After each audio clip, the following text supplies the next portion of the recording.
तो सभी इंडियंस को कॉन्ग्रेचुलेशंस इन एडवांस। पता है क्यों? क्योंकि अब मिशन मून के बाद हम तैयारी कर चुके हैं मिशन सन की। तो चांद के साउथ पोल पर चंद्रयान 3 के सक्सेसफुल लैंडिंग के बाद भारत के हौसले अब हिमालय हो चुके हैं और अपना इसरो अब सूरज पर पहुंचने के मिशन की तैयारी पूरी कर चुका है और इस मिशन का नाम दिया गया है आदित्य L1। तो आइए आसान भाषा में एक एक करके समझते हैं इस मिशन के बारे में। चैप्टर 1, क्या है आदित्य L1? देखिए, सूरज को हम एक और नाम से जानते हैं आदित्य, और L1 है लॉन्ग रेंज पॉइंट। अब ये तो इसका फुल फॉर्म हुआ, इसको और आसान भाषा में समझते हैं। देखिए, L1 जो पॉइंट है वो सूर्य तक पहुंचने के बीच की एक दूरी है, यानी धरती से L1 के बीच की जो दूरी है वो दूरी है तकरीबन 15 lakh kilometre, 1.5 million kilometre. Chapter 2, क्या है लॉन्ग रेंज पॉइंट और आदित्य L1 को इसमें क्यों भेजा जाएगा? दरअसल देखिए, सूर्य, चंद्रमा और पृथ्वी, इन तीनों के आसपास 5 लॉन्ग रेंज पॉइंट। इसका नाम पड़ा इटालियन फ्रांसीसी मैथमेटिशियन जोसेफ लुई लॉन्गरेंज के नाम पर। इस पॉइंट को आप अंतरिक्ष का एक पार्किंग एरिया कह सकते हैं। जैसे हम एक स्पेसिफिक जगह पर अपनी गाड़ी पार्क करते हैं ना, वैसे ही।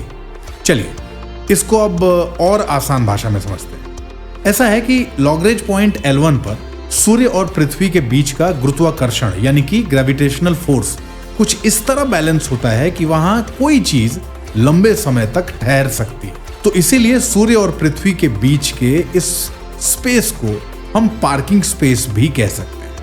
यही वो पॉइंट है जहां से आदित्य L1 सूर्य पर हर समय नजर रखेगा, उसकी स्टडी करेगा, जानकारियां कलेक्ट करेगा और साथ ही वहां के वातावरण के बारे में भी जानकारी जुटाता रहेगा। चैप्टर 3, 15 लाख किलोमीटर दूर आखिर क्या और कैसे अध्ययन करेगा आदित्य L1? एक्चुअली सूर्य के डिफरेंट लेयर्स का अध्ययन करने के लिए आदित्य L1 अपने साथ 7 पेलोड लेकर जाएगा।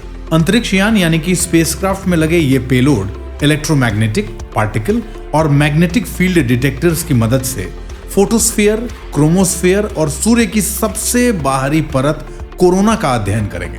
7 में से 4 पेलोड सीधे सूर्य का अध्ययन करेंगे और बाकी के बचे 3 जो है ना, वो L1 पॉइंट के पार्टिकल्स और फील्ड्स का अध्ययन करेंगे। According to scientists, Aditya L1 के पेलोड के जरिए बहुत सारी क्रूशियल इंफॉर्मेशंस मिलने की उम्मीद है।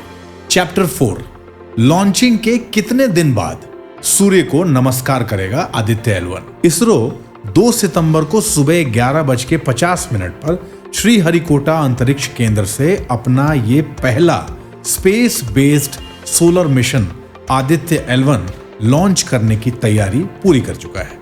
इस मिशन का टोटल बजट 400 करोड़ रुपए का है और इस मिशन पर काम दिसंबर 2019 से शुरू हो गया था।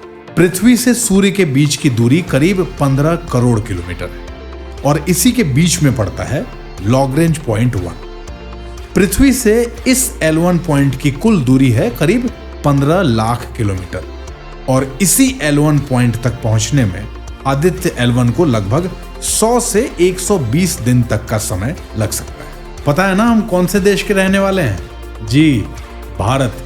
उसी भारत के जहां के हनुमान जी सूरज तक पहुंच गए थे और खाली पहुंच ही नहीं गए थे, सूरज को निगल भी गए थे। तो हम तो उसी पवन पुत्र के उपासक हैं। अभी देखिए आगे आगे और क्या क्या करते हैं।